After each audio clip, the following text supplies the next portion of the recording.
நம்ம வாழ்க்கையில தினமும் ஃபேஸ் பண்ற ஸ்ட்ரெஸ்ஸை எப்படிலாம் ஹேண்டில் பண்ணலாம், எப்படி ஸ்ட்ரெஸ்ஸை ஹேண்டில் பண்ணி இன்னும் ஒரு பெட்டர் வே ஆஃப் லைஃப்பை நம்மளால லீட் பண்ண முடியும், இதை பத்தி இந்த வீடியோல நம்ம டீட்டெயில்டா பார்க்கலாங்க. வணக்கம், நான் உங்க பிரியா ராமகிருஷ்ணன். நான் ஒரு மனநல ஆலோசகர். நம்ம ஸ்ட்ரெஸ்ஸை ஹேண்டில் பண்ணோம்னா நம்மளுக்கு எதனால ஸ்ட்ரெஸ் வருது அப்படின்னு முதல்ல நம்மளுக்கு தெரிஞ்சிருக்கணும் இல்லைங்களா. ஒரு விஷயம் நம்மளுக்கு ஸ்ட்ரெஸ்ஸை கொடுக்குதுன்னா அதுக்கு பேர் தான் ஸ்ட்ரெஸ்ஸர் அப்படின்னு சொல்லுவோம். ஸோ ஒரு ஸ்ட்ரெஸ்ஸரை எப்படி ஐடென்டிஃபை பண்ணணும் அப்படிங்கறத நான் ஏற்கனவே ஒரு வீடியோ போட்டிருக்கேன். அந்த வீடியோடைய லிங்க் உங்களுக்கு நான் டிஸ்கிரிப்ஷன்ல கொடுத்துருக்கேன். அதை போய் ரெஃபர் பண்ணுங்க. எது நம்மளுடைய டாப் 3 ஸ்ட்ரெஸ்ஸர் அப்படிங்கிறத நீங்க லிஸ்ட் பண்ணி வச்சுக்கோங்க. ஸோ எது உங்களுடைய ஸ்ட்ரெஸ் கிரியேட் பண்ணக்கூடிய விஷயம் அப்படிங்கிறத நீங்க ஐடென்டிஃபை பண்ணீங்கன்னா தான் அது எப்படி ஹேண்டில் பண்ண முடியும் எஃபெக்டிவாங்கிறதையும் நம்ம இம்ப்ளிமெண்ட் பண்ணி பார்க்க முடியும். சரிங்களா?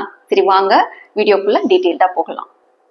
ஒன்ஸ் நீங்க உங்களுடைய ஸ்ட்ரெஸ்ஸரை ஐடென்டிஃபை பண்ணதுக்கு அப்புறம் அந்த ஸ்ட்ரெஸ்ஸை எப்படி நம்ம எஃபெக்டிவா ஹேண்டில் பண்ணலாம் அப்படிங்கிறதுக்காக நான் உங்களுக்கு 4 டிப்ஸ் கொடுக்க போறீங்க. அதை நான் 4 A's ஆஃப் ஹேண்ட்லிங் ஸ்ட்ரெஸ் அப்படின்னு சொல்லிட்டு சொல்றேன்.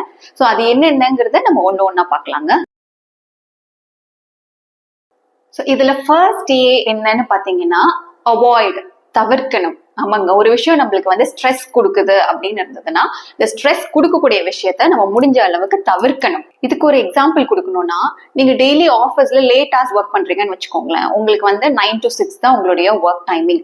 ஆனா நீங்க 6 o'clock கிளம்புறதுல எப்படி இருந்தாலும் 7:30, 8 ஆயிடுது நீங்க ஆஃபீஸ்ல இருந்து கிளம்புறதுக்கு.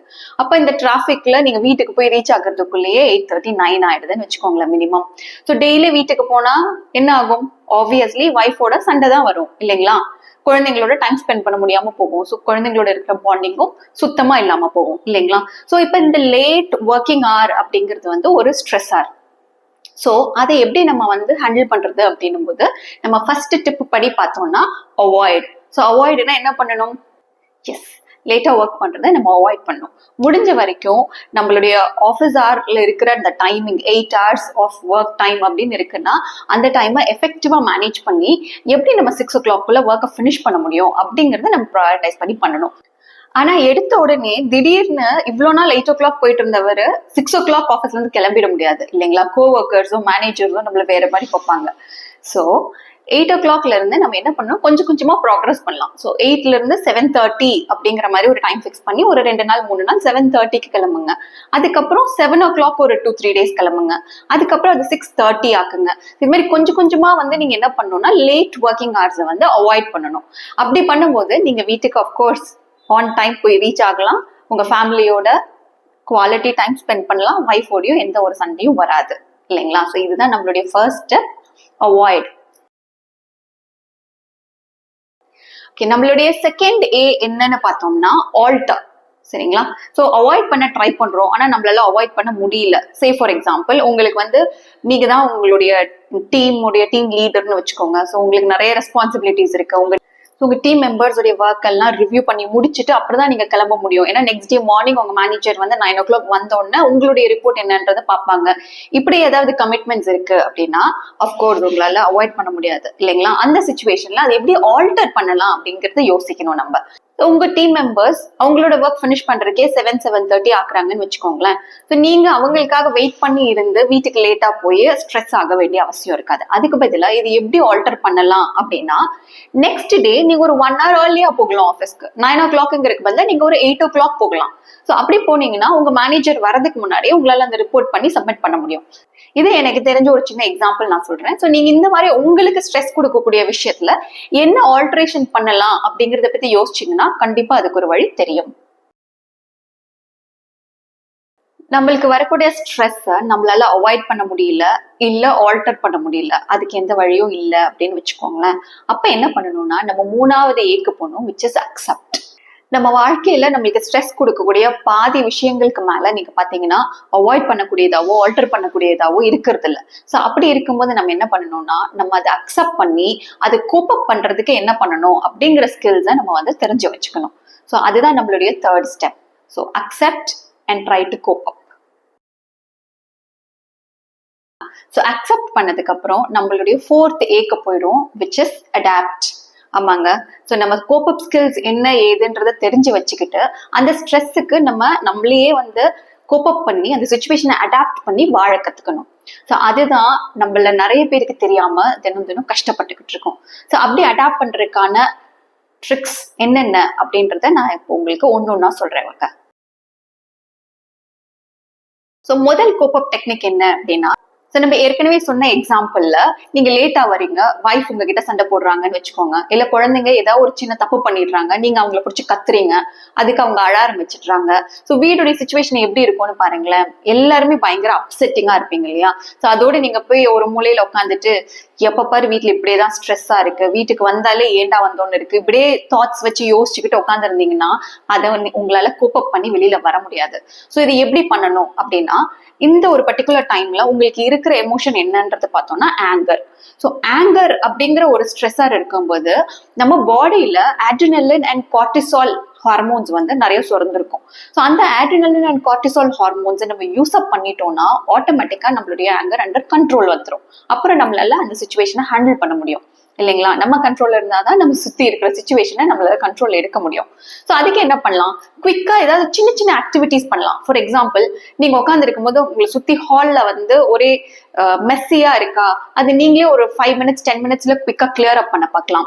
இல்ல உங்க வைஃப் கிட்ட போய் டின்னருக்கு என்ன ப்ரிப்பேர் பண்ண போறாங்கன்னு பார்த்துட்டு அதுக்கு ஏதாவது காய்கறி கட் பண்ணி கொடுக்குறது, அது மாதிரி ஏதாவது ஒரு சின்ன ஒரு வேலை அவங்களுக்கு சப்போர்ட் பண்ணி கொடுக்கலாம்.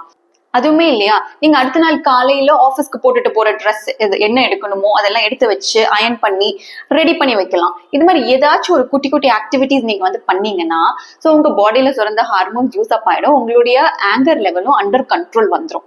அதுக்கப்புறம் அந்த சுச்சுவேஷனை உங்களால இன்னும் பெட்டரா ஹேண்டில் பண்ண முடியும். ஸோ மேபி உங்க வைஃப் கிட்ட நீங்க எக்ஸ்பிளைன் பண்ண முடியும் பொறுமையா, உங்க குழந்தைங்க கிட்ட இது தப்பு இப்படி பண்ணக்கூடாதுன்னு சொல்லிட்டு அவங்கள கரெக்ட் பண்ண முடியும். ஸோ அதுக்கு நீங்க உங்களுடைய கண்ட்ரோல்குள்ள இருப்பீங்க. நம்மளுடைய செகண்ட் கோப் அப் டெக்னிக் என்னன்னு பாத்தீங்கன்னா, நீங்க உங்களோட ஃப்ரெண்ட்ஸோடவோ இல்ல உங்களோட ஃபேமிலி மெம்பர்ஸோடவோ கனெக்ட் பண்ணுங்க.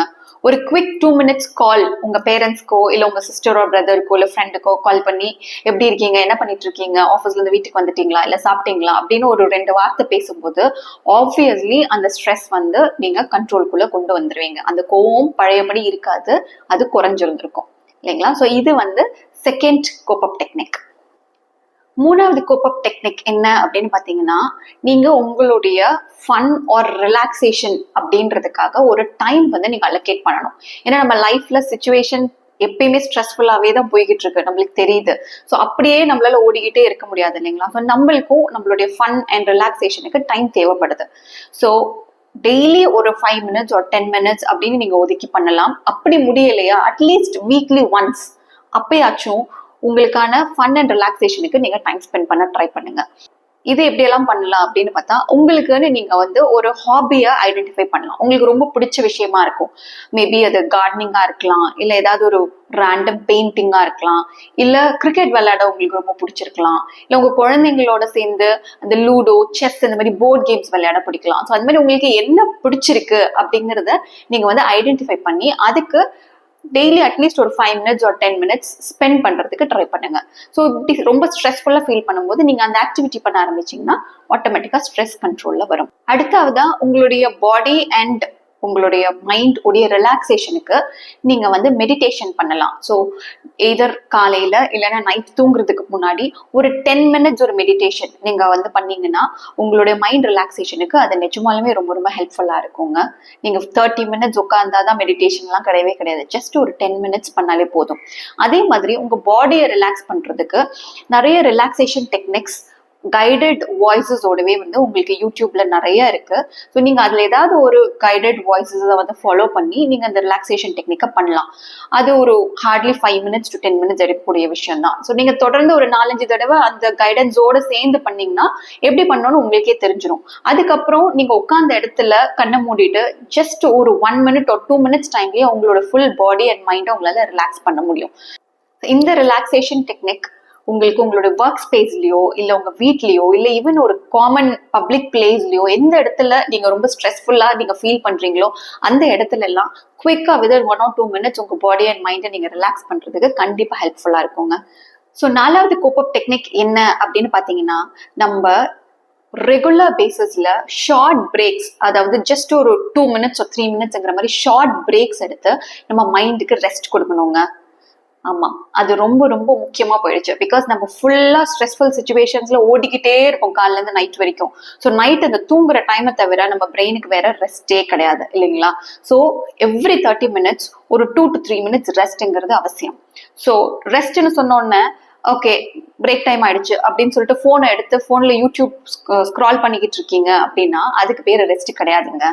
நிறைய பேர் அப்படிதான் நினைச்சுக்கிட்டு இருக்காங்க. நான் சும்மா யூடியூப் உட்காந்து பார்த்துட்டு தானே இருக்கேன், இல்ல நான் ஏதோ மூவி வாட்ச் பண்ணிட்டு தானே இருக்கேன், நான் எதுவும் வேலை செய்யலையே, ஸோ என்னுடைய பிரெயின் வந்து ரெஸ்ட்ல தானே இருக்கு அப்படின்னு நினைச்சுக்கிறாங்க. அது உண்மை இல்லைங்க. ஏன்னா நீங்க பாக்குற எல்லா விஷயத்தையும் உங்க பிரெயின் வந்து ஞாபகம் வச்சுக்கணும். அது உங்களுக்கு திரும்ப தேவைப்படும் போது அந்த இன்ஃபர்மேஷனை ரிகலெக்ட் பண்ணி கொடுக்கணும். ஸோ நீங்க ஃப்ரீன்னு நினைக்கும் போது கூட உங்க பிரெயின் வந்து அது ஒரு வேலையா நினைச்சுதான் பண்ணிக்கிட்டே இருக்கு. ஸோ உங்க பிரெயினுக்கு ரெஸ்ட்ங்கிறதே கிடையாதுங்க. ஸோ ரெஸ்ட் கொடுக்கறதுக்கு என்ன பண்ணணும் அப்படின்னா நம்ம மைண்ட்ஃபுல்னஸை ப்ராக்டிஸ் பண்ணணும். அப்பதான் உங்க பிரெயின் ரெஸ்ட்ல இருக்கும். ஆமாங்க. ஸோ மைண்ட்ஃபுல்னஸை ப்ராக்டிஸ் பண்றதுக்கு என்ன பண்ணலாம்? அந்த 2 minutes எதுவுமே பண்ணாம ஜஸ்ட் உங்க விண்டோ வழியா வெளியில பாருங்க. வெளியில பார்க்கும்போது உங்களுக்கு மரமோ இல்ல பில்டிங்ஸோ உங்களுக்கு என்ன கண்ணில் படுதோ அது எந்த ஒரு ஜட்ஜ்மெண்ட்டும் இல்லாம ஜஸ்ட் அப்சர்வ் பண்ணி பாருங்க. வேற எதுவுமே பண்ண வேண்டாம். ஜஸ்ட் ஒரு 2 minutesக்கு அதை அப்சர்வ் பண்ணீங்கனாலே மைண்ட்ஃபுல்னஸை ப்ராக்டிஸ் பண்ணிட்டு இருக்கீங்கன்னு அர்த்தம். அதே மாதிரி நீங்க வந்து ஒரு குவிக்கா ஒரு பேப்பர் எடுத்து ஏதாவது டூடில் பண்ணலாம். டூட்லிங்னா என்னன்னா வேற ஒன்றும் இல்லைங்க, நம்மளுக்கு கைக்கு வந்தது கிறுக்குறது, அது பேர் தான் டூட்லிங். நீங்க வேணா ரெஃபரன்ஸ்க்கு நீங்க சர்ச் பண்ணி பார்த்தீங்கன்னா உங்களுக்கு ரெஃபரன்ஸ்க்கு தெரியும். ஸோ அதை உட்காந்து சும்மா ஒரு பேப்பர்ல ஒரு 2 minutes ஏதாவது டூடில் பண்ணிட்டு இருந்தீங்கன்னா நீங்க வேற எதை பத்தியும் யோசிக்க மாட்டீங்க. உங்க மைண்ட்ல எந்த ஒரு தாட்டும் வராது. அதை மட்டும் ஃபோக்கஸ் பண்ணி நீங்க பண்ணிட்டு இருப்பீங்கன்னா அடுத்து என்ன ட்ரா பண்ணலாம் அது மட்டும் தான் நீங்க ஃபோக்கஸ் பண்ணிட்டு இருப்பீங்க. ஸோ அப்படி பண்ணும்போது உங்களுக்கு மைண்டுக்கு ரெஸ்ட் கிடைக்குது. இந்த மாதிரி மைண்ட்ஃபுல்னஸை வந்து நம்ம சாப்பிடும் போது இல்ல நம்ம வந்து டிராவல் பண்ணிக்கிட்டு இருக்கும் போது இந்த மாதிரி நிறைய இடங்கள்ல நம்மளால ப்ராக்டிஸ் பண்ண முடியும். So 2 minutes 3 minutes. ஸோ இதுல என்ன பேசிக்கா நம்ம வந்து அச்சீவ் பண்றோம் அப்படின்னா அந்த கேப்ல நம்ம மைண்டுக்கு ரெஸ்ட் கொடுக்குறோம். நம்ம மைண்ட் ஐடலா இருக்கிறதுக்கான ஒரு சான்ஸை கிரியேட் பண்ணி கொடுக்குறோம். அப்படி கொடுக்கும்போது நம்ம நேச்சுரலாவே கொஞ்சம் காம் டவுன் ஆகும். இந்த ஸ்ட்ரெஸ்ஃபுல் லைஃப்ல இருந்து கொஞ்சம் டிட்டாச் ஆகி வெளியில இருந்து பார்க்க ஆரம்பிப்போம். நெக்ஸ்ட் 5வது கோப் அப் டெக்னிக் என்ன அப்படின்னு பாத்தீங்கன்னா நம்ம டைமை நம்ம பெட்டரா மேனேஜ் பண்றதாங்க. காலையில எந்திரிச்ச உடனே போனை கையில எடுத்துருவோம். எவ்வளவு நேரம் போகுதுன்னே தெரியாது. வாட்ஸ்அப் பார்த்துட்டு இருப்போம், இமெயில் பார்த்துட்டு இருப்போம், யூடியூப் பார்த்துட்டு இருப்போம், இன்ஸ்டா பார்த்துட்டு இருப்போம். அப்படியே போய்கிட்டே இருக்கும். அப்புறம் அவசரமா ரெடியாகி ஆஃபீஸ் ஓடுறது. அதுக்கப்புறமா அந்த ரஷ்ல அந்த டைம் இல்லைங்கிறதுல ஒழுங்கா பிரேக்ஃபாஸ்ட் கூட சாப்பிடாம போறது. அந்த கோவத்துல லேட் ஆயிடுச்சு, 5 நிமிஷம் 10 நிமிஷம் லேட் ஆயிடுச்சுன்னா கூட லேட் ஆயிடுச்சுன்ற கோவத்துல டிராஃபிக்ல போகும்போது வழியில வரவங்க எல்லாம் பிடிச்சி கத்திக்கிட்டே வண்டி ஓட்டிட்டு போறது. ஸோ இந்த மாதிரி நிறைய விஷயங்கள் நம்ம வந்து நம்மளுக்கு நம்மளே ஸ்ட்ரெஸ் கிரியேட் பண்ணிட்டே போயிட்டு இருக்கோம். பிகாஸ் நம்ம பெட்டர் ஆர்கனைஸ்டா இல்ல. ஸோ நம்மளுடைய டைமை நம்ம ப்ராப்பரா மார்னிங்ல இருந்து ஈவினிங் வரைக்கும் ஷெடியூல் பண்ணி ப்ராப்பரா மேனேஜ் பண்ணோம்னாலே பாதி ஸ்ட்ரெஸ் நம்மளுக்கு குறைஞ்சிடும். அடுத்து நம்மளுடைய 6வது கோப் அப் டெக்னிக் என்னன்னு பார்த்தோம்னா நம்ம ஹெல்தியா நல்ல ஃபுட்டா சாப்பிடணுங்க. நம்ம ஜங்க் எல்லாத்தையும் அவாய்ட் பண்ணிட்டு நம்ம ஹெல்தியா சாப்பிட்டோம்னு வச்சுக்கோங்களேன், டெஃபினட்டா நம்மளுடைய மூடு மேலேயும் நம்ம எப்படி சுச்சுவேஷன்ஸை ஹேண்டில் பண்றோங்கிறதுலயும் அதுக்கு ஒரு பெரிய இம்பாக்ட் இருக்குங்க. நம்ம உடம்புல செரோட்டோனின்ங்கிற விஷயம் தான் நம்மளுடைய எமோஷன்ஸ் எல்லாத்தையும் கைட் பண்ணுது. அந்த செரோட்டோனின் வந்து 95% நம்மளுடைய இன்டெஸ்டைன்ஸ்ல மட்டும்தான் ப்ரொடியூஸ் ஆகுதுங்க. ஸோ இதுல இருந்தே உங்களுக்கு தெரியும் நம்ம சாப்பிட்ற ஃபுட்னால நம்மளுடைய மென்டல் ஹெல்த்துக்கு எவ்வளவு பெரிய இம்பாக்ட் இருக்கு அப்படின்றது. ஆனா இதை நம்ம யாருமே சீரியஸாவே எடுத்துக்கிறது இல்லை. நம்ம என்ன நினைச்சுக்கிறோம், சாப்பிட்ற விஷயம் அப்படின்னா நம்ம பாடியில தான் அதனுடைய எஃபெக்ட் இருக்கும் அப்படின்னு நினைக்கிறோம். பட் நம்மளுடைய மென்டல் ஹெல்த்லயும் ஒரு பெரிய இம்பாக்ட் இருக்கு. அதனால நம்ம சாப்பிட்ற சாப்பாடை கவனமா எது நம்ம பாடிக்கு நல்லது எது நல்லது இல்லை அதை தெரிஞ்சு சூஸ் பண்ணி சாப்பிடணும். முடிஞ்ச அளவுக்கு நிறைய ஃபர்மெண்டட் ஃபுட் சாப்பிட்டு நம்ம இன்டெஸ்டைன்ஸ்ல நிறைய குட் பாக்டீரியாஸை நம்ம கிரியேட் பண்றதுக்கு ஹெல்ப்ஃபுல்லா இருக்கணும். ஸோ நம்ம முதல்ல இருந்து சம்மரைஸ் பண்ணலாங்க. நம்மளுடைய ஸ்ட்ரெஸ்ஸா எந்த விஷயம் நம்மளுக்கு ஸ்ட்ரெஸ் கொடுக்குது அப்படிங்கிறத நம்ம வந்து ஐடென்டிஃபை பண்ண உடனே நம்ம பண்ண வேண்டிய 4A என்னென்ன அப்படின்னா ஃபர்ஸ்ட் அவாய்ட் பண்ண ட்ரை பண்ணும். அவாய்ட் பண்ண முடியலையா அதை எப்படி ஆல்டர் பண்ணலாம் அப்படிங்கறத ஃபோக்கஸ் பண்ணலாம். ஆல்டரும் பண்ண முடியலையா அப்போ 3வது A அதை அக்செப்ட் பண்ணிக்கணும். 4வது A அந்த ஸ்ட்ரெஸ்ஸுக்கு நம்மளும் நம்மள அடாப்ட் பண்ணி வாழ கத்துக்கணும். கரெக்டுங்களா? ஸோ அடாப்ட் பண்ணி வாழக்கூடிய டெக்னிக்ஸ் என்னென்ன நம்ம டிஸ்கஸ் பண்ணோம்னு பார்த்தோம்னா ஃபர்ஸ்ட் ஏதாவது ஒரு குட்டி குட்டி ஆக்டிவிட்டிஸ் வந்து நம்ம பண்ணலாம் அப்படிங்கிறது. 2வது நம்ம ஃபேமிலி அண்ட் ஃப்ரெண்ட்ஸ் யார்கிட்டயாவது குவிக்கா ஒரு கால் கனெக்ட் பண்றது. 3வது நம்மளுடைய ஃபன் அண்ட் ரிலாக்ஸேஷனுக்கு ஏதாவது ஒரு ஆக்டிவிட்டி நம்ம வந்து ரெகுலரா பண்றது. 4வது, எவ்ரி 30 மினிட்ஸ் குவிக்கா ஒரு 2 to 3 மினிட்ஸ் பிரேக் எடுத்து நம்ம பிரெயினுக்கு ரெஸ்ட் கொடுக்கறது. 5வது, நம்ம டைமை இன்னும் பெட்டரா மேனேஜ் பண்றது. அண்ட் லாஸ்ட் 6வது, நல்ல ஹெல்தியான நம்ம இன்டெஸ்டைனுக்கு நல்லதான ஃபுட்டை பார்த்து சாப்பிடுறது. ஸோ இந்த வீடியோ அண்ட் இதுல கொடுத்துருக்க இன்ஃபர்மேஷன் உங்களுக்கு கண்டிப்பா யூஸ்ஃபுல்லா இருக்குன்னு நம்புறேன். இதை ட்ரை பண்ணி பாருங்க. இதை இம்ப்ளிமெண்ட் பண்ணும்போது உங்களால கண்டிப்பா ஸ்ட்ரெஸ்ஸை மேனேஜ் பண்ணி ஒரு பெட்டரான லைஃப்பை லீட் பண்ண முடியுங்க. இந்த வீடியோ உங்களுக்கு பிடிச்சிருந்ததுன்னா கண்டிப்பா உங்களுடைய ஃப்ரெண்ட்ஸ் அண்ட் ஃபேமிலி மெம்பர்ஸுக்கு இதை ஃபார்வர்ட் பண்ணுங்க. நம்மளுடைய மனநலன் பத்தி வேற ஏதாவது பர்டிகுலரா உங்களுக்கு தெரிஞ்சுக்கணும் அப்படின்னாலும் கமெண்ட்ல போடுங்க. நான் அதை பத்தி அடுத்து வர வீடியோஸ்ல பேசுறேன். நன்றிங்க. வணக்கம்.